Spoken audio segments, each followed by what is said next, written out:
엄마, 저희 나갔다 올게요. 어디에 간다고? 오늘 오랜만에 동창생 부부 모임이 있어요. 산행하는 거라 아침에 나가요. 기가 막혔습니다.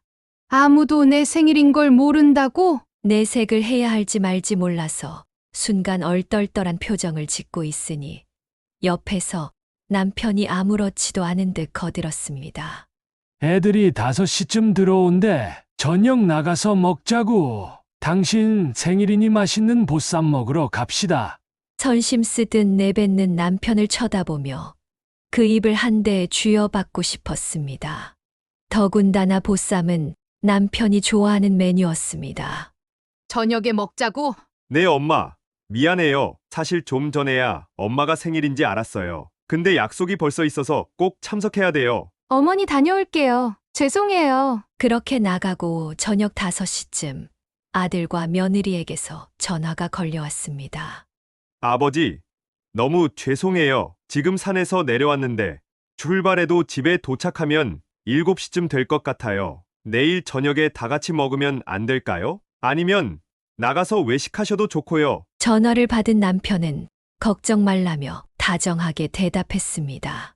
그래, 서두르지 말고 천천히 내려와라. 급하게 움직이다가 사고라도 나면 어쩌려고. 편하게 밥 먹고 들어와. 그 말 한마디에 남편은 아들과 며느리에게 얼마나 좋은 아버지로 남고 싶어 하는지 그대로 느껴졌습니다. 정 씨를 향해서는 한 번도 그렇게 다정하게 말한 적이 없던 남편이었는데 아들 내외 앞에서는 한없이 따뜻하고 관대한 사람이 되는 듯 했습니다.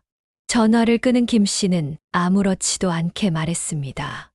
애들 못 온대. 얼른 챙겨와. 우리끼리 먹자. 정 씨는 할 말을 잃었습니다. 정 씨는 올해로 69이 되었습니다. 25세 김 씨를 만나 결혼했습니다. 시부모님을 모시고 얼마간은 함께 살아야 한다는 조건이 있었지만 그때까지만 해도 젊은 정 씨는 크게 개의치 않았습니다. 남편이 몇 년만 고생하면 전셋집이라도 구해 따로 살 수 있을 거라는 희망이 있었기 때문입니다. 하지만 그 희망은 곧 좌절되었습니다. 남편 김 씨는 이직이 잦았습니다. 새로운 직장을 구할 때마다 월급은 오히려 줄어들었고 생활비에 보태기 위해 정 씨는 맞벌이를 해야 했습니다. 아가야, 오늘 저녁은 홍어회 하려고 하니 장 좀 봐오너라. 퇴근길이면 정 씨는 빠짐없이 시어머니의 전화를 받았습니다. 피곤한 몸을 이끌고 장을 봐오면 시어머니께서는 기다렸다는 듯 부엌에서 지시를 내리셨습니다. 참기름은 너무 많이 넣으면 안 된다. 하시는 시모의 말씀을 정 씨는 묵묵히 시키는 대로 했습니다. 사랑받는 며느리가 되고 싶기도 했고 집안에 불화를 만들고 싶지도 않았습니다. 하지만 그때는 미처 몰랐습니다. 이 생활이 40년 동안이나 계속될 줄은요. 참 이상하게도 제가 직장 생활을 그렇게 오래 할 줄은 몰랐는데 어떻게 하다 보니 정 씨는 30년 동안 직장 생활을 하게 됐습니다. 아마도 직장만이 나에게 숨 쉴 수 있는 유일한 통로였는지도 몰랐습니다. 그 덕에 몸은 피곤했지만요.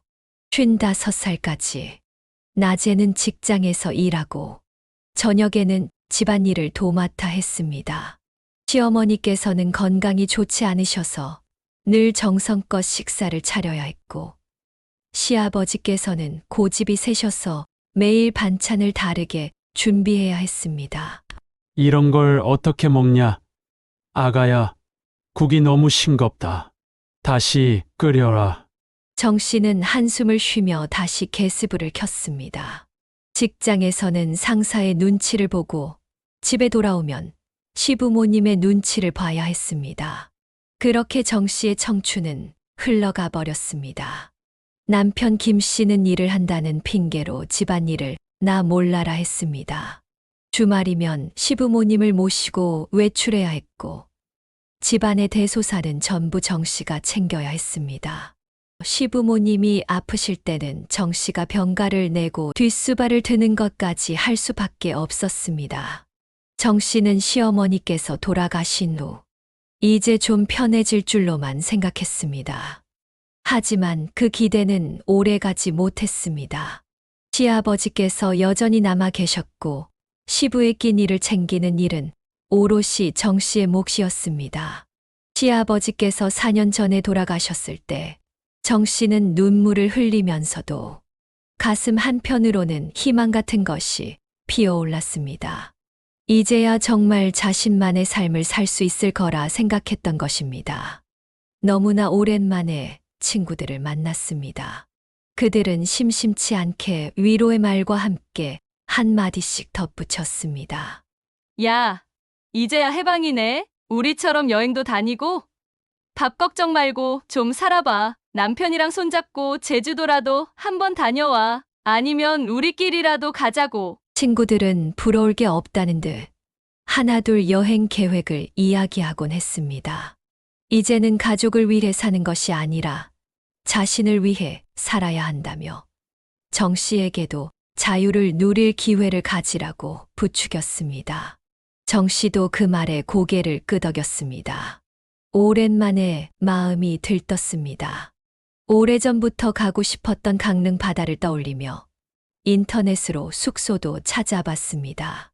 바닷가 전망 좋은 곳에서 하룻밤 자고 오면 참 좋겠다. 그렇게 상상만 해도 설레었습니다. 시부가 돌아가시고 1년쯤 뒤에 남편은 완전한 퇴직을 했습니다. 가끔씩 소일거리를 하거나 친구를 만나러 나가던 남편은 아예 집 밖으로는 나갈 생각이 없는 듯 보였습니다. 그런다고 어디 여행을 가자던가 앞에 산책을 가자던가 하는 말도 꺼내지 않았습니다. 내일 아침밥은 뭐야? 그 순간 정 씨는 자신이 여전히 밥 짓는 기계처럼 여겨지고 있음을 깨닫고 그동안 쌓였던 서러움이 북받쳐 올랐습니다. 아니, 당신은 이제 혼자라도 챙겨 먹을 수 있잖아. 나도 좀 쉬자. 뭐, 혼자 먹으라고? 남편은 정색을 하더니 어이없다는 듯 코웃음을 치셨습니다. 당신 요새 이상해. 사람이 왜 그렇게 변했어? 살면서 밥하는 게 그렇게 어려운 일이야? 정 씨는 그 말을 듣고 순간 머릿속이 하얘졌습니다. 아니, 40년 동안 하루 3끼를 차려온 것도 모자라. 이제 앞으로 몇십 년을 더 해야 한다는 것인지 속으로는 한숨이 나왔습니다. 정 씨는 남편이 소파에 앉아 TV를 보며 태연하게 과일을 깎아 달라고 하는 모습을 보며 깊은 한숨을 내쉬었습니다. 남편이 원하는 것은 아내가 아니라 자신을 위해 끊임없이 밥을 해주는 사람이었던 것이었습니다. 남편이 퇴직한 후 정 씨는 뭔가 달라질 줄 알았습니다. 적어도 예전처럼 아침마다 허둥지둥 밥을 차려놓고 출근 준비를 하는 일은 사라질 거라 생각했습니다. 하지만 그 기대는 오래 가지 않았습니다. 오히려 상황은 더 나빠졌습니다. 남편은 퇴직한 이후로 아침에 일어나는 시간이 점점 늦어졌습니다. 조금 일찍 일어나서 가족들 먹을 때 같이 아침 먹으면 또 차리지 않아도 되는데 꼭 늦게 일어나 아침을 한 번 더 차려야 했습니다. 그렇게 남편을 위해 차릴 때면 애들이 다 먹어버린 반찬 때문에 또 다른 반찬을 만들어야 했습니다. 그리고는 아침을 대충 먹고 나면 바로 소파에 들어 누워 TV, 리모컨을 이리저리 돌렸습니다. 정 씨가 부엌에서 설거지를 하는 동안에도 남편은 거실에서 편안히 다리를 꼬고 앉아 있었습니다. 어느 날 정 씨가 더 이상 참을 수 없었습니다. 허리도 아프고 다리도 뻐근한데 집안일을 혼자 다 하려니 점점 힘이 들었습니다. 결국 남편에게 한마디 했습니다. 이제 당신도 좀 집안일을 도와줘야 하지 않아? 나도 이제 힘들어. 남편은 소파에서 몸을 일으키는가 싶더니 이내 귀찮다는 듯 다시 등을 기댔습니다. 아니, 당신이 평생 하던 거잖아. 나는 원래 집안일 안 했어. 정 씨는 순간 너무 화가 나서 손에 들고 있던 수세미를 싱크대에 던졌습니다. 당신은 평생 직장 다니면서 돈 벌었다고 안 하는 거야? 나도 30년 동안 직장 생활했어. 그리고 나는 평생 집안일을 했으니까 앞으로도 내가 계속해야 한다고. 그럼 나는 언제 쉬어? 당신만 퇴직한 거야? 나도 퇴직해야 할 거 아니야. 남편은 TV를 끄고 정 씨를 쳐다봤습니다. 하지만 반성하는 눈빛이 아니라 마치 이해할 수 없다는 표정이었습니다. 그럼 밥 안 먹고 살까? 그 말에 정 씨는 그만 털썩 주저앉고 말았습니다. 남편의 사고방식은 변할 기미가 전혀 없었습니다. 퇴직했다고 달라질 줄 알았는데 오히려 더 철저히 남편의 위치에 안주하고 있었습니다. 결국 정 씨는 아무 말 없이 자리에서 일어나 다시 부엌으로 향했습니다. 끓던 국을 확인하고 반찬을 그릇에 담았습니다. 그러면서도 속에서는 한 가지 생각이 떠나질 않았습니다. 이렇게 계속 살면 안 될 것 같은데. 그날 이후로도 남편은 변하지 않았습니다. 정 씨가 방을 청소해도 설거지를 해도 빨래를 널어도 남편은 소파에 앉아 눈길 한 번 주지 않았습니다. 가끔 TV를 보다가 한마디 던지는 게 전부였습니다. 오늘 저녁은 뭐야? 그럴 때마다 정 씨는 숨을 한 번 크게 내쉬고 대답했습니다. 밥이야, 밥. 당신이 그렇게 좋아하는 집밥. 그렇게 하루 3끼 아니 애들 있을 때는 5끼까지 차려내야 하는 나날의 연속이었습니다. 하지만 속으로는 하나씩 결심을 다져가고 있었습니다. 더 이상 이렇게 살 수 없다고. 자신도 이제는 퇴직해야 한다고. 그런데 주말이 되면 결혼해서 가까이 사는 아들 내외가 종종 찾아오곤 했습니다. 시부모가 돌아가시고 이제 내 인생을 좀 살아야겠다라는 생각은 큰 실수였습니다. 아들 재훈이는 대기업에 다니면서 참한 아가씨를 만나 결혼했습니다. 부모가 경제적으로 넉넉하지 않았던 터라 사는 동안 제대로 해준 것이 없어 언제나 미안한 마음이 들었습니다. 그래서 아들 내외와 손주 하은이가 집에 오는 날이면 정 씨는 맛있는 것이라도 해 먹이느라 항상 분주했습니다. 하루는 아들이 전화해 말했습니다. 엄마, 이번 주 주말에도 갈게요. 새 아가도 같이 오니? 지연이는 출장 갔어요. 하은이가 할머니 밥 먹고 싶대요. 그 말에 피곤한 몸이었지만 정 씨의 마음이 살짝 풀렸습니다. 그래, 손주가 온다고 하면 기쁘긴 하지. 하지만 문제는 그게 한 번이 아니라는 거였습니다. 며느리는 직장에서도 인정받아 얼마 전 팀장으로 승격되었고 이번에는 외국 출장까지 가게 되었습니다. 덕분에 재훈이는 주말마다 하은이를 데리고 정신의 집에 오게 되었는데 주말마다 아들을 챙기고 손주까지 돌보다 보니 정씨는 제대로 쉴 틈이 없었습니다. 엄마, 우리 왔어. 토요일 오전 아들이 하은이의 손을 잡고 집으로 들어섰습니다.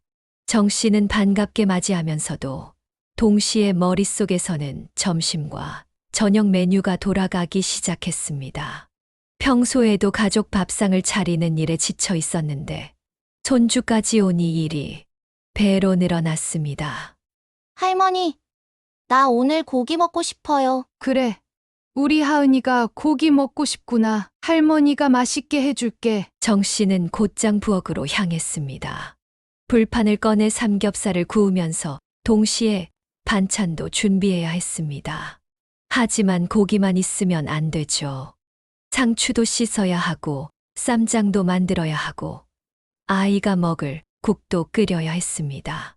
정 씨가 분주하게 부엌에서 움직이는 동안 남편 김 씨는 소파에 앉아 신문을 펼쳤습니다. 아들 재훈도 거실에서 TV를 보면서 가끔 하은이와 장난을 칠 뿐이었습니다.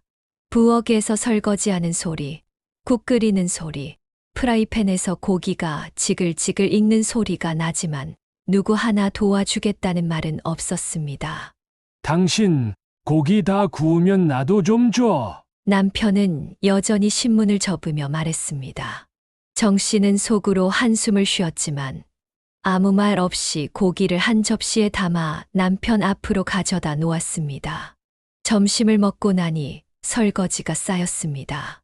아이가 먹고 흘린 것까지 치우느라 시간이 더 걸렸습니다. 큰 며느리가 없으니 설거지를 도와줄 사람도 없었습니다. 정 씨는 혹시나 하는 마음에 아들에게 한마디 했습니다. 재훈아, 너도 설거지 좀 도와줄래? 하지만 아들은 웃으며 말했습니다. 엄마, 내가 하면 엄마처럼 깨끗하게 못하잖아. 그리고 나 주중 내내 일하고 주말엔 좀 쉬고 싶어. 그 말에 정 씨는 씁쓸하게 웃었습니다. 평생 맞벌이를 하며 일하고 집안일까지 도맡았던 자신은 주말에도 쉬지 못하고 있었는데 아들은 주말엔 쉬어야 한다는 말을 당연하게 하고 있었습니다. 정 씨는 결국 아무 말 없이 다시 싱크대로 향했습니다. 물을 틀고 쌓인 그릇들을 하나씩 씻어내며 혼잣말을 중얼거렸습니다. 그러게, 나도 좀 쉬고 싶다. 그날 저녁이 되자 하은이는 할머니 품에서 졸려하며 잠들었습니다. 정 씨는 아이를 조심스럽게 눕히고 거실로 나왔습니다. 남편과 아들은 TV를 보며 한참 이야기를 나누고 있었습니다.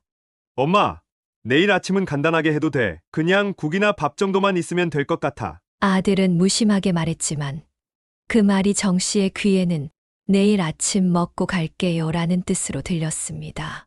그날 밤 정 씨는 침대에 누워 한참을 뒤척였습니다. 언젠가는 이런 생활이 끝날 줄 알았습니다. 아이들이 독립하면 한결 편해질 거라고 생각했습니다. 하지만 아니었습니다. 손주까지 생기니 오히려 더 바빠졌습니다. 이제라도 나는 퇴직해야 하는데. 정 씨는 천장을 바라보며 긴 한숨을 내쉬었습니다. 그리고 다시 마음을 다잡았습니다. 이제라도 자신을 위한 시간을 가져야 한다는 생각이 머릿속에서 떠나지 않았습니다. 그렇게 아들 내외가 주말마다 자주 들리는 바람에 박 씨는 주말에도 쉴 틈이 없었습니다. 정 씨는 마음속 깊이 이제는 새로운 인생을 살아야 한다는 생각을 품고 있었습니다. 시부모님을 모시고 남편과 아이들을 위해 헌신했던 지난 44년은 나를 위한 삶이 아니었습니다. 늘 가족을 우선으로 두고 살아왔지만 이제는 달라져야 한다고 다짐했습니다. 하지만 오랜 시간 함께했던 남편을 완전히 외면할 수도 없는 일이었습니다. 혹시라도 남편과 함께할 수 있는 것이 있을까? 정 씨는 고민했습니다. 단순히 남편을 위해 밥을 차려주고 집안일을 도맡아 하는 것이 아니라 진정으로 서로에게 도움이 되고 함께 즐길 수 있는 무언가를 찾고 싶었습니다. 어느 날 친구들과 만난 정 씨는 다들 남편과 함께 여행을 다닌다는 이야기를 들었습니다. 우리도 제주도라도 다녀올까? 당신도 집에만 있지 말고 바람 좀 쐬자. 김 씨는 정 씨를 힐끔 보더니 리모컨을 돌리며 무심히 대답했습니다. 내가 왜 거길 가? 돈 들이고 힘들게. 여행이 뭐가 힘들어? 가서 맛있는 것도 먹고 경치도 구경하고 그러면 좋잖아. 그냥 집에서 쉬는 게 제일 좋은 거야. 정 씨는 벽과 대화하는 기분이었습니다. 그러면 집에서 쉬는 건 좋은데 내가 밥은 계속 해야 하는 거야? 그건 또 무슨 말이야? 집에만 있겠다는 거. 나랑 같이 여행도 안 가겠다는 거. 결국 내가 밥 차려주는 게 편해서 그러는 거 아니야? 남편은 헛기침을 하며 리모컨 소리를 높였습니다. 괜히 나한테 화풀이 하지 말고 저녁은 뭐야? 순간적으로 정 씨는 어이가 없어서 웃음이 나왔습니다. 그날 밤 정 씨는 결심했습니다. 혼자라도 떠나야겠다. 며칠 뒤 여행 준비를 하는 정 씨를 본 남편이 묻었습니다. 당신 뭐해? 여행 가. 친구들이랑 2박 3일 제주도 다녀오려고. 뭐? 나는 누구? 당신은 집에서 쉬는 게 제일 좋다며. 아니, 그래도 갑자기 이렇게 혼자 가버리면 어쩌자는 거야? 갑자기가 아니야. 난 벌써 여러 번 이야기했어. 남편은 당황한 듯 머리를 긁적였지만 끝내 말리지 못했습니다. 다만 떠나는 순간까지 잔소리를 늘어놓았습니다. 당신이 집을 비우면 난 밥은 어떻게 먹어? 정 씨는 짐을 챙기면서 아무렇지도 않게 대답했습니다. 배달시켜 먹든가, 직접 해 먹든가, 이제 나도 내 인생 좀 살아야겠어. 그렇게 정 씨는 생애 처음으로 남편 없이 여행을 떠났습니다. 제주도의 바다는 시원했고 친구들과의 수다는 오랜만에 가슴을 뛰게 했습니다. 그러나 집에 돌아와 보니 식탁 위에는 라면 봉지가 널브러져 있었고 남편은 배를 움켜쥐고 신음하고 있었습니다. 배탈 났어. 그래? 뭘 먹었는데? 그냥 라면, 밥 해 먹으려 했는데 귀찮아서. 정 씨는 남편이 배를 부여잡고 끙끙거리는 모습을 보며 쓴웃음을 지었습니다. 그러게 평소에 좀 배워두지 그랬어. 하지만 이내 상황이 심상치 않았습니다. 남편이 밤새 화장실을 들락날락 하더니 결국 아침에는 기운이 빠져 축 늘어져 있었습니다. 여보, 아무래도 안 되겠어. 병원 좀 데려다 줘. 그렇게 밥할 줄도 모르고 라면 먹더니 결국 탈이 났습니다. 정 씨는 그저 어이없는 표정으로 남편을 바라보았습니다. 하지만 결국 남편을 부축해서 병원으로 향했습니다. 진료실에서 의사는 남편의 상태를 살핀 후 말했습니다. 라면만 드셨다고요? 햄도 같이요? 어르신, 이제 기름진 음식은 피하셔야 합니다. 특히 즉석식품은 위에 자극이 강해서 좋지 않아요. 김 씨는 의사의 말에 정 씨를 매섭게 올려다보았습니다. 여편네가 쓰잘데기 없는 여행을 다녀오느라 남편 먹을 것 제대로 못 챙긴다 하는 표정이었습니다. 그의 눈빛을 바라보던 정 씨는 한숨밖에 나오지 않았습니다. 도대체 남편이란 사람은 무슨 생각으로 살아가는지, 오직 자기만 위해달라는 것은 어디서 나온 것인지 박 씨는 얼굴을 획 돌려버렸습니다. 집으로 돌아오자마자 남편은 침대에 쓰러지듯 누웠습니다. 아이고, 이렇게 될 줄 알았으면 그냥 밥 좀 차려주지 그랬어. 뭐라고? 아니, 당신이 안 차려주니까 내가 저런 걸 먹었잖아. 결국 당신이 나를 병원까지 가게 만든 거 아니야? 정 씨는 어이가 없어서 헛웃음을 터뜨렸습니다. 그러니까 내가 차려주지 않아서 당신이 라면을 먹었고, 그래서 배탈이 났고, 그래서 병원에 갔다. 그럼 내가 죄인이네? 아니, 그런 뜻이 아니라. 됐어. 정 씨는 그렇게 부엌으로 향했습니다. 냄비에 물을 붓고 쌀을 넣어 푹 끓였습니다. 잘게 썬 야채와 고기를 넣고 간을 맞췄습니다. 남편이 제대로 씹을 기운도 없어 보였기에 정 씨는 죽을 좀 더 부드럽게 만들었습니다. 한참 후 정 씨는 남편의 앞에 따뜻한 죽 한 그릇을 내밀었습니다. 자, 천천히 먹어요.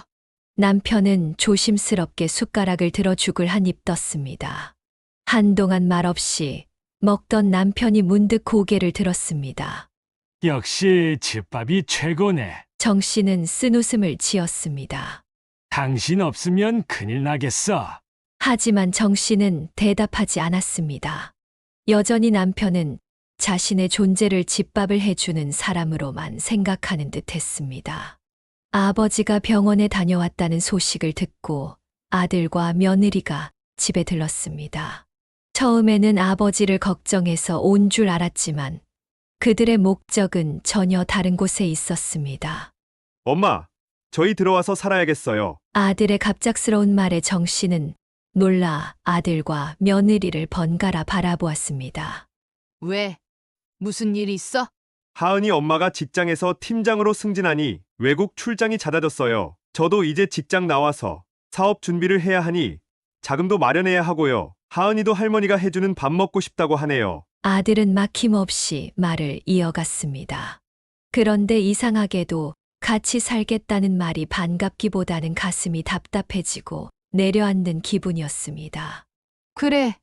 재훈아, 근데 생각 좀 해보자. 정 씨가 조심스럽게 말을 꺼내자 남편 김 씨가 다짜고짜 끼어들었습니다. 무슨 생각을 해? 친구들이랑 여행 갔다 오더니 머리에 바람이라도 들어갔어. 정 씨는 남편을 흘낏 쳐다보았습니다. 아들과 며느리의 이야기를 듣고 생각할 시간이라도 좀 가져야 하는데 남편은 벌써부터 다 결정된 듯한 태도를 보였습니다. 며느리, 네가 아무래도 불편하지 않을까? 아니에요. 어머니, 제가 직장일로 바빠서 하은이도 제대로 못 챙겨주니까 속상하더라고요. 며느리는 벌써 마음을 굳힌 듯한 태도로 계속 말을 이어갔습니다.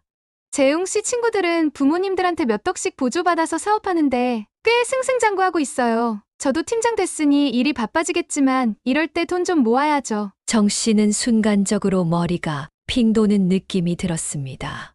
결국 경제적인 이유였습니다. 그저 부모님과 함께 살면서 따뜻한 정을 나누고 싶어서가 아니라 집세를 아끼고 사업 자금을 마련하기 위한 합가였습니다. 김 씨는 그제야 입을 열었습니다. 그래, 며느라 걱정하지 마. 우리가 도와주마. 네가 우리랑 같이 살겠다고 하다니 큰 결심했다. 남편은 마치 이미 모든 것이 결정된 것처럼 며느리를 칭찬하며 호탕하게 웃었습니다. 도와주마. 내가 언제 도와주기로 했지? 정 씨는 갑자기 울컥하는 감정을 느꼈습니다. 평생 가족을 위해 희생해온 것도 모자라 이제는 자식의 사업 자금을 위해 희생하라는 말인가. 하지만 지금은 따지고 들고 싶지 않았습니다. 그래, 알았다. 시간이 늦었으니 집에들 가거라. 아들과 며느리는 만족한 듯 집을 나섰습니다. 하지만 정 씨는 한동안 그 자리에서 움직일 수 없었습니다. 남편은 마냥 좋은 것 같았습니다. 은퇴하고 무료해 보였는데 손주가 들어와서 산다니 활력이 생길 것 같다며 좋아했습니다. 하지만 정 씨는 조금 더 현실적으로 생각할 수밖에 없었습니다. 우기는데 장사 없었습니다. 그것도 김 씨 하나가 아니라 아들과 며느리까지 합세해서 밀어붙이니 정 씨는 제대로 목소리도 못 내보고 끌려가게 되었습니다. 그리고 얼마 지나지 않아 깊이 후회하게 되었습니다. 그때 거절했어야 했습니다. 좀 더 단호하게 거부했어야 했습니다. 맞벌이하는 아들 부부가 들어온다면 손주를 돌보는 일과 집안일 모두 정 씨가 떠맡게 될 것이라는 걸 몰랐던 것도 아니었으니 말이죠. 정 씨도 평생 돈을 벌었고 은퇴 후에는 조금 쉬엄쉬엄 살고 싶었습니다. 하지만 60세가 넘어서도 시아버지를 모시고 살던 그 시절과 하나도 달라진 게 없었습니다. 나가서 돈이라도 벌었으면 차라리 나았겠지만 정 씨는 그저 집에서 가족들 밥만 차리는 기계가 된 기분이었습니다. 하루 세 끼를 차리고 치우고 나면 또다시 다음 끼 일을 준비해야 했습니다. 어느 날 저녁 정 씨는 평소처럼 남편 김 씨와 마주 앉아 밥을 먹고 있었습니다. 그런데 김 씨가 수저를 내려놓으며 말을 꺼냈습니다. 근데 반찬을 좀 더 다양하게 할 수 없어? 정 씨는 잠시 손을 멈추고 김 씨를 쳐다보았습니다. 그 이상 어떻게 해? 이미 나와 있는 반찬 종류가 10가지는 되는데. 된장찌개에 나물 3가지, 고등어 조림, 두부 부침, 계란찜까지 한 상 가득 차려진 밥상이었습니다. 하지만 김 씨는 불만스러운 듯 입맛을 다시며 고개를 저었습니다. 그게 아니고 맨날 똑같은 반찬이잖아. 개수가 중요한 게 아니라 색다른 거 좀 해줘봐. 삼시세끼 차리는데 당연히 똑같은 반찬이 나오지. 정 씨는 한숨을 쉬며 밥 한 술을 떴습니다. 그런데 김 씨는 거기서 멈추지 않고 말을 이어갔습니다. 남들은 요리 학원도 다니고 그런다더라. 좀 더 욕심을 내서 배울 생각을 해야지. 그 말을 듣는 순간 정 씨는 손에 들고 있던 국자를 탁 내려놓았습니다. 그냥 좀 먹으면 안 돼. 그렇게 차리는 게 쉬운 줄 알아? 밥 한 끼 차리려고 해도 1시간, 2시간은 금방이야. 그리고 치우면 또 다음 끼니 걱정해야 되고 나는 뭐 주려고 사는 사람이야? 나도 좀 내려놓고 살고 싶어. 김 씨는 당황한 듯 정 씨를 바라보더니 이내 어이없다는 듯 웃으며 말했습니다. 왜 성길이야? 갱년기 왔어. 정 씨는 그 순간 할 말을 잃었습니다. 갱년기? 내가 갱년기라서 화를 내는 거야? 40년 넘게 밥을 해왔는데 이제 와서 한마디 했다고 갱년기 타령이라니. 김 씨는 정 씨의 마음을 평생 몰라주었고 이제 와서 달라질 가능성도 없었습니다. 시부모를 모시고 살며 새벽에 밥을 차리는 게 당연한 일이라고 생각했던 사람이 김 씨였습니다. 정 씨도 그게 당연한 줄 알고 살아왔습니다. 하지만 이제는 더 이상 참을 수 없었습니다. 식모도 아니고 다 늙어서까지 밥에다 바치는 삶은 너무도 괴로웠습니다. 하지만 그 마음을 알아주는 사람은 없었습니다. 김 씨도 아들도 며느리도 마찬가지였습니다.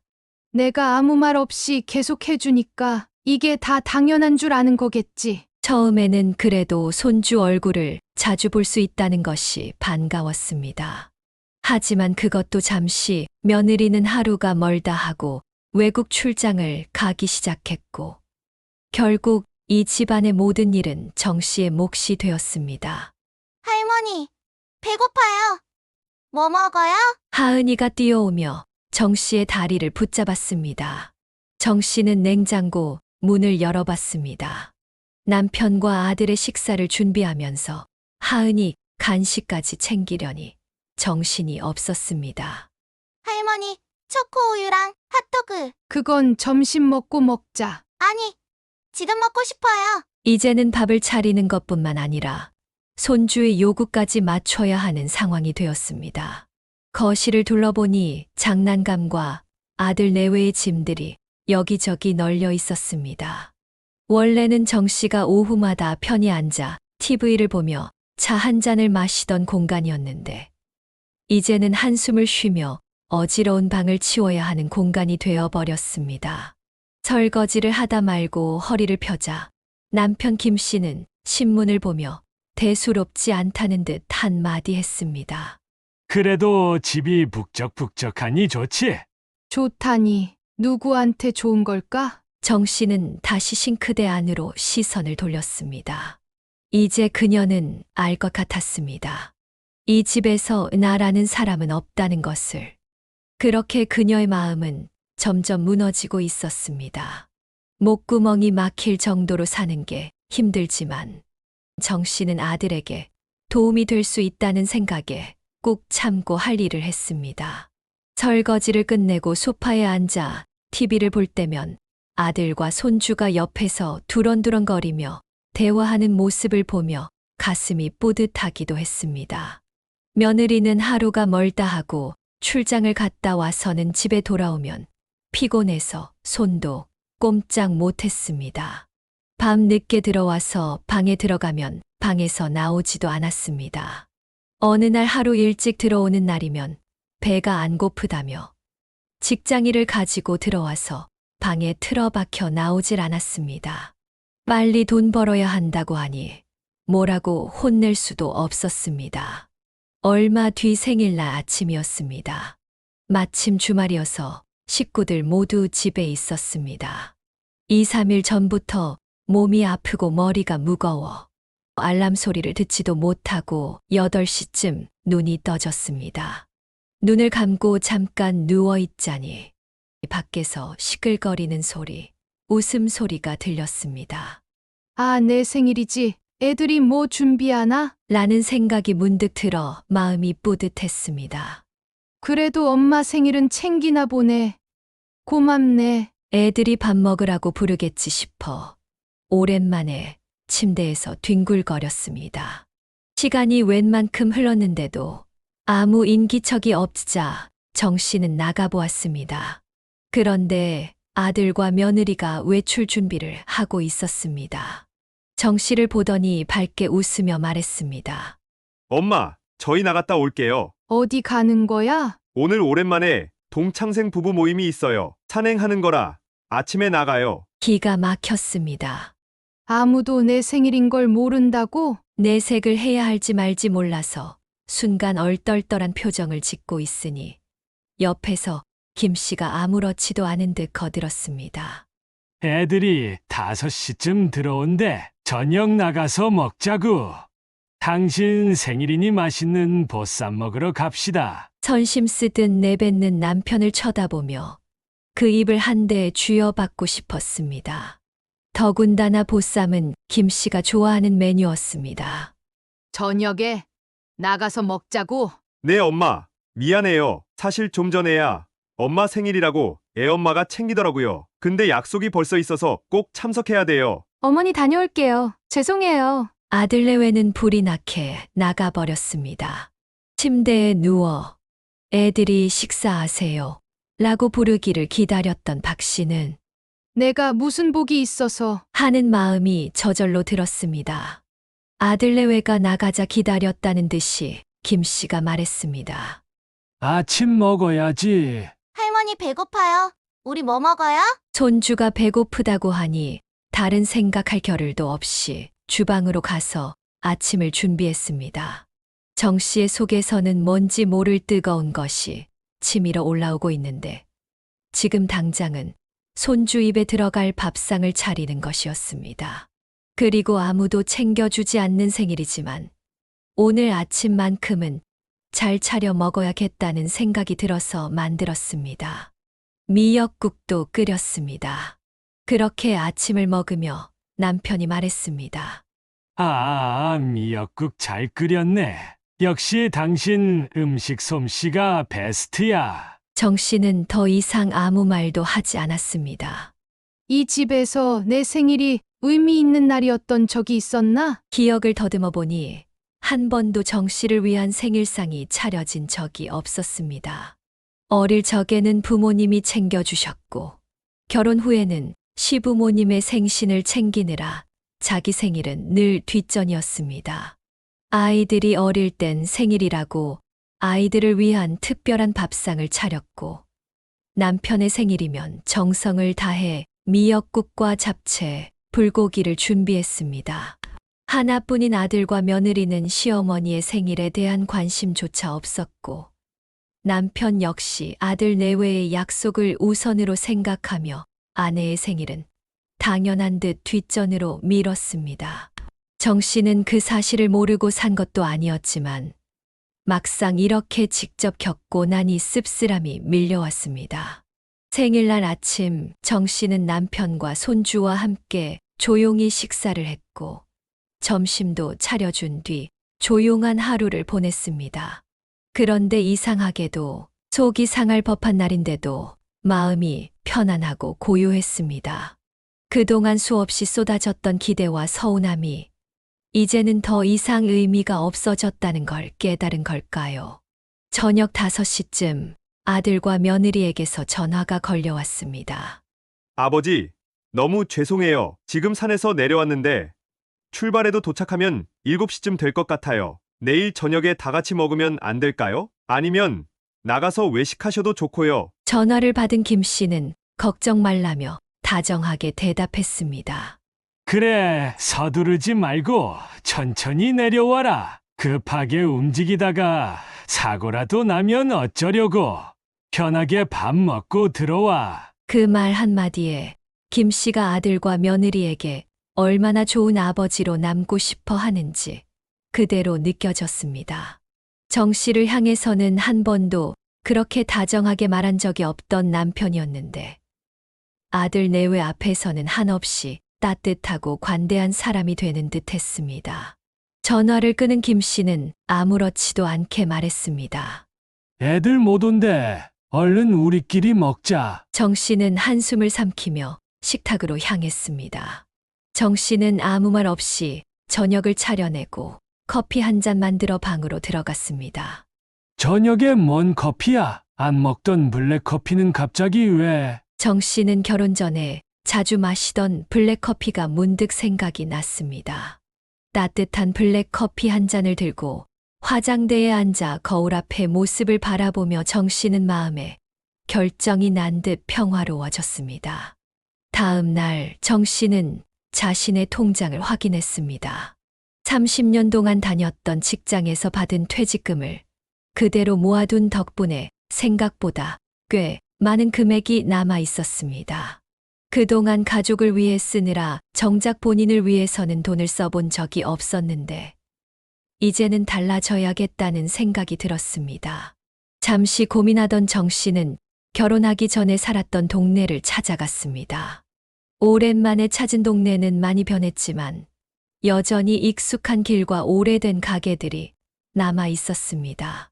정 씨는 잠시 그 시절을 떠올리며 천천히 거리를 걸었습니다. 결혼하기 전 부모님과 살던 집 앞을 지나며 젊은 시절의 자신을 떠올렸습니다. 그때는 나도 내 꿈이 있었는데 하지만 이제라도 늦지 않았다고, 이제부터라도 내 인생을 살아보겠다고 정 씨는 다짐했습니다. 그 길로 집에 돌아오는 길, 마트에 들른 정 씨는 장을 보기 시작했습니다. 카트를 밀면서도 평소와는 다른 기분이 들었습니다. 그래도 손주가 좋아하는 건 만들어 놓고 가야지. 정 씨는 손주 하은이가 좋아하는 음식들을 하나둘 카트에 담았습니다. 며느리는 자주 출장을 가고 아들은 바쁘다며 아이를 제대로 챙기지 못했으니 정 씨라도 손주에게 따뜻한 집밥을 해주고 나오고 싶었습니다. 집에 돌아와 장을 내려놓고 나서 정 씨는 오랜만에 요리에 열중했습니다. 평소처럼 단순히 끼니를 해결하기 위한 밥이 아니라 정성을 들여 음식을 만들었습니다. 손주가 좋아하는 불고기와 미역국, 직접 반죽한 수제비까지 오랜만에 주방에서 무언가를 만들며 즐거운 기분이 들었습니다. 그렇게 손주가 먹을 거리를 다 준비해 놓고 방으로 들어와 조용히 필요한 옷가지를 챙겼습니다. 많은 옷이 필요하다고 생각하지 않았습니다. 어차피 다시 사면 그만이니까요. 장롱을 열어보니 옷들은 하나같이 오래되어 색이 바래고 낡아 있었습니다. 버려도 될 만한 것들 뿐이었습니다.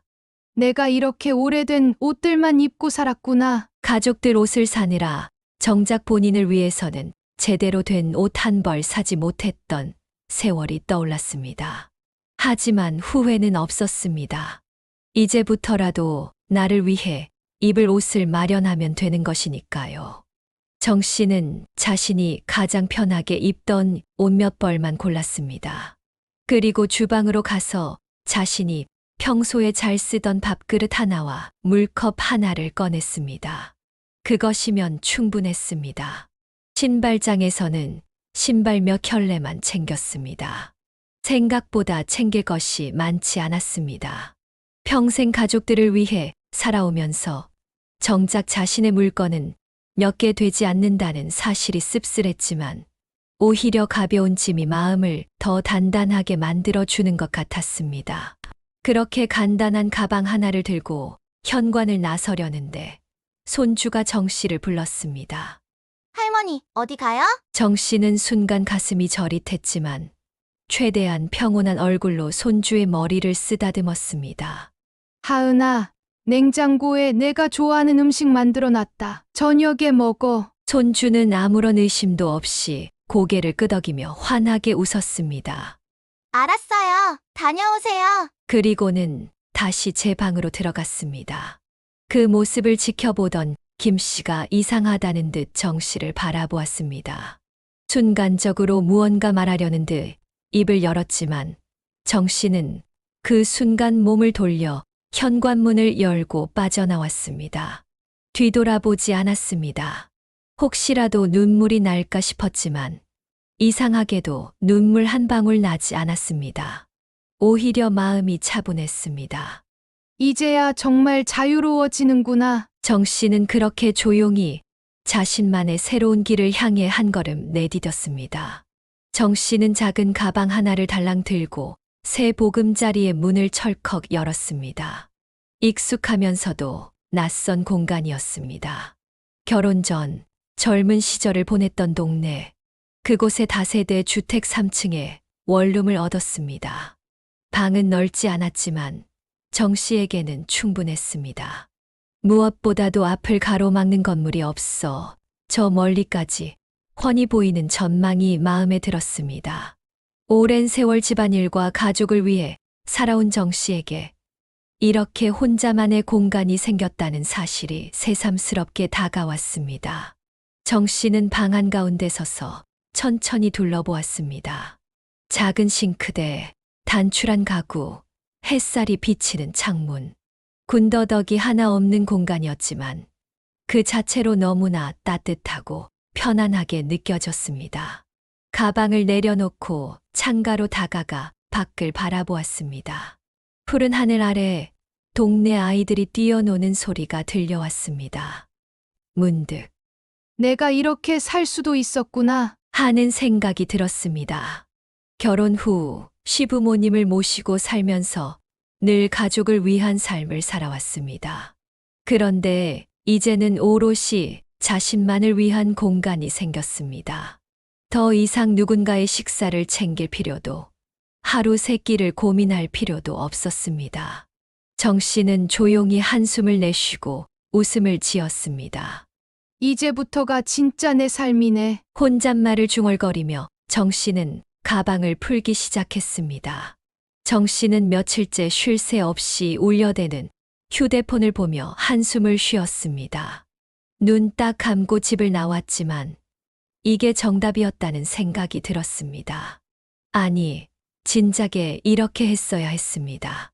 한참 뒤에야 김 씨의 전화를 받았을 때 남편은 벌써 화가 머리끝까지 치솟아 있었습니다. 당신 어디야? 당장 들어오지 못해. 정 씨는 차분하게 대답했습니다. 안 들어간다니까요. 나도 좀 마음을 추스르고 연락할게요. 김 씨는 단호하게 쏘아붙였습니다. 그럼 이혼이라도 하자는 소리야. 정 씨는 피식 웃었습니다. 따로 살면 다 이혼하는 거예요? 당신은 자식이랑 북적북적 살고 싶으니까 그렇게 살면 되고 나는 혼자 살고 싶으니까 이렇게 살면 되는 거죠. 그게 말이 돼. 그게 무슨 가족이야? 이런 가족도 있고 저런 가족도 있는 거죠. 당신도 내가 죽는 꼴 보는 것보다는 이렇게 살아있는 게 더 좋잖아요. 극단적인 정 씨의 말에 김 씨가 순간 말을 멈췄습니다. 하지만 곧 다시 목소리를 높였습니다. 당신 생일에 못 챙겨줬다고 지금 반항하는 거야? 정 씨는 비릿한 웃음을 지으며 말했습니다. 그래요. 내 생일 좀 챙겨주지. 그랬어요. 아니면 밥하기 싫어서 집 나간 거야? 남들이 들으면 비웃어. 그래요. 맘대로 생각하세요. 당신이 이제부터 잘 챙겨 드세요. 끼니 거르지 마시고요. 정 씨는 마지막으로 덧붙였습니다. 제가 전화할 때까지 전화하지 마세요. 뭐야? 김 씨가 소리를 버럭 지르는 소리가 들려왔지만 정 씨는 더 이상 듣고 싶지 않았습니다. 핸드폰 전원을 꺼버렸습니다.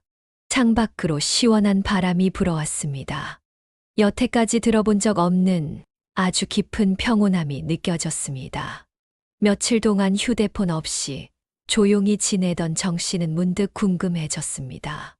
이제는 다들 포기했을까? 아니면 여전히 나를 찾고 있을까? 전화기를 켜자마자 쏟아지는 알림 소리에 정 씨는 고개를 저었습니다. 김 씨와 아들에게서 온 전화와 문자가 수십 개가 쌓여 있었습니다. 엄마, 도대체 무슨 생각으로 나가신 거예요? 왜 우리한테 이러시는 거예요? 집안이 엉망이에요. 하은이는 아침도 못 먹고 나갔어요. 어딘지 알려주세요. 쏟아지는 문자들 속에서 정 씨는 한숨을 쉬었습니다. 정말 중요한 말은 없구나. 자신이 힘들지는 않은지, 어디서 어떻게 지내고 있는지 묻는 메시지는 단 하나도 없었습니다. 남편 김 씨의 문자는 더욱 가관이었습니다.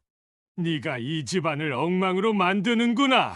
네 마음대로 하고 한번 살아봐라. 남편 없는 여자가 얼마나 비참한지 알게 될 거다. 밥하는 게 그렇게 싫으면 왜 여자로 태어났냐? 정 씨는 순간 휴대폰을 손에서 놓아버릴 뻔했습니다. 이것이 자신이 44년 동안 함께 살았던 사람의 말이었습니다. 같이 밥을 먹고 같이 늙어가고 그래도 가족이라고 믿었던 사람에게서 이런 말을 듣다니 정 씨는 씁쓸한 미소를 지으며 창밖을 바라보았습니다. 자신을 붙잡으려 애쓰는 것이 아니라 마치 벌을 주려는 듯한 남편의 태도에 오히려 마음이 더욱 단단해졌습니다. 그래, 나는 평생 이 집안의 종처럼 살아왔지. 밥을 짓고 청소를 하고 뒷바라지를 하면서. 그런데 이제 와서 자신이 사라지니 그제야 난리가 났습니다. 아들이며 남편이며 자신을 찾는 이유가 자신이 그리워서가 아니라 밥 해주는 사람이 없어서라는 것이 더욱 씁쓸했습니다. 정 씨는 휴대폰을 내려놓으며 스스로에게 다짐했습니다. 이번만큼은 절대 흔들리지 말자. 정 씨는 다시 전화기를 껐습니다. 이제는 누구에게서 연락이 올 일도 없었습니다. 혹시 모를 상황을 대비해 친구 전화번호 하나만 외워두었을 뿐입니다. 정 씨의 하루는 단순하고 소박했습니다. 늦은 아침과 이른 저녁, 하루 두 끼만 챙겨 먹으며 살았습니다. 아침에 일어나 미지근한 물 한 컵을 마시고 신문을 펼쳐 읽었습니다. 이제는 아무도 재촉하지 않는 여유로운 아침이었습니다.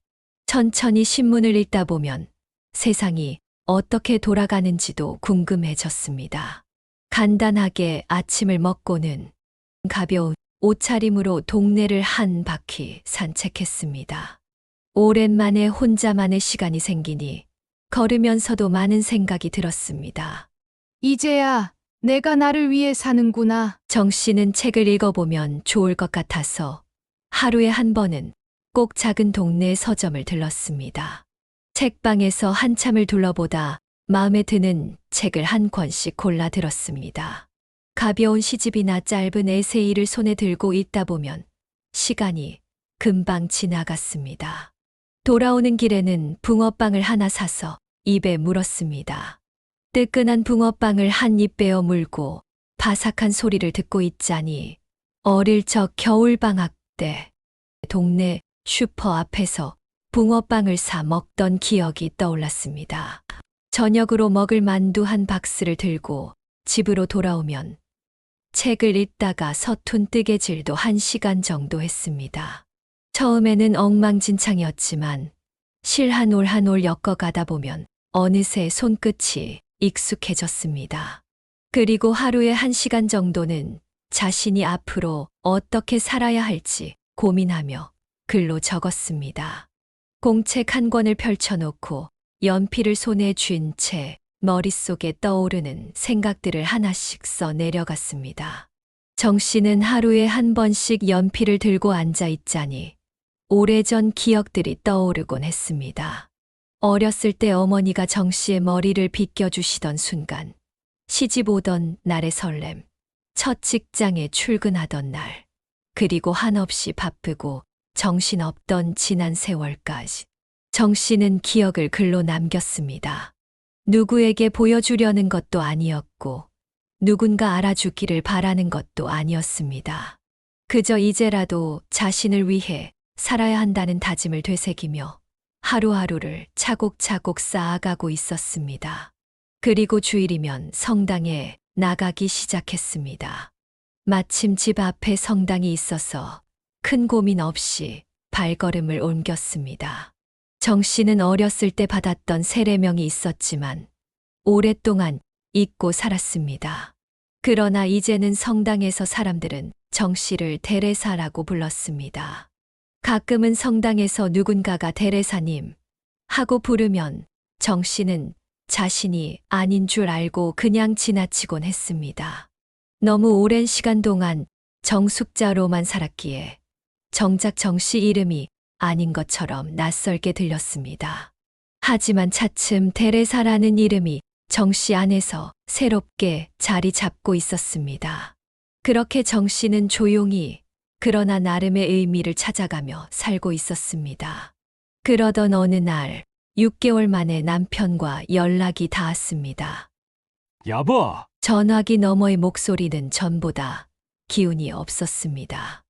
예전 같았으면 밥 좀 차려줘라는 말이 먼저 나왔을 텐데 오늘은 달랐습니다. 돌아와줘. 다시 같이 살자. 순간 정 씨는 가슴이 조금 떨렸습니다. 44년을 함께한 사람인데 그가 외롭지 않을 리 없었을 겁니다. 하지만 돌아가면 저는 다시 예전처럼 살아야 하는 걸까? 그 생각을 하면 답답한 마음이 앞섰습니다. 그래서 이렇게 대답했습니다. 여보, 잘 챙겨 먹고 살아요. 전화할게요. 그렇게 전화를 끊고 나니 정 씨의 마음은 한없이 가벼웠습니다. 돌아가야 한다는 의무감도 미안함도 원망도 없이 그냥 정 씨답게 살아가면 된다는 생각을 했습니다. 여러분, 정숙자님의 새로운 삶이 부럽지 않으신가요? 그런데 살면서 정 씨처럼 결단을 내리고 실행에 옮기는 것이 가능할까요? 정 씨의 인생처럼 우리는 가족을 위해서 혹은 누군가를 위해서 살아왔을 것입니다. 그것이 한국 어머니들의 모습이라고 생각하며 살았습니다. 그렇게 살아온 시간이 너무나 익숙해서 지금까지 해왔던 것처럼 앞으로도 살아야 한다면 문득 고개를 절레절레 흔들고 싶어질 수도 있습니다. 하지만 우리는 정 씨처럼 큰 결심을 할 수 있을까요? 때로는 그렇게 하지 못할 상황에 놓여 있을 수도 있습니다. 현실이라는 벽 앞에서 결단을 내리기가 쉽지 않습니다. 그렇다면 큰 변화를 만드는 대신 작은 것부터 바꿔보는 건 어떨까요? 그 작은 변화가 무엇일지는 오직 우리 자신만이 알 수 있을 것입니다. 작은 변화를 하나씩 실천하면서 우리가 진정 원하는 삶을 찾아갈 수 있기를 바랍니다. 끝까지 들어주신 여러분께 깊은 감사드리며 앞으로도 감동이 있는 사연으로 함께하겠습니다. 구독, 좋아요, 그리고 소중한 댓글 꼭 부탁드립니다.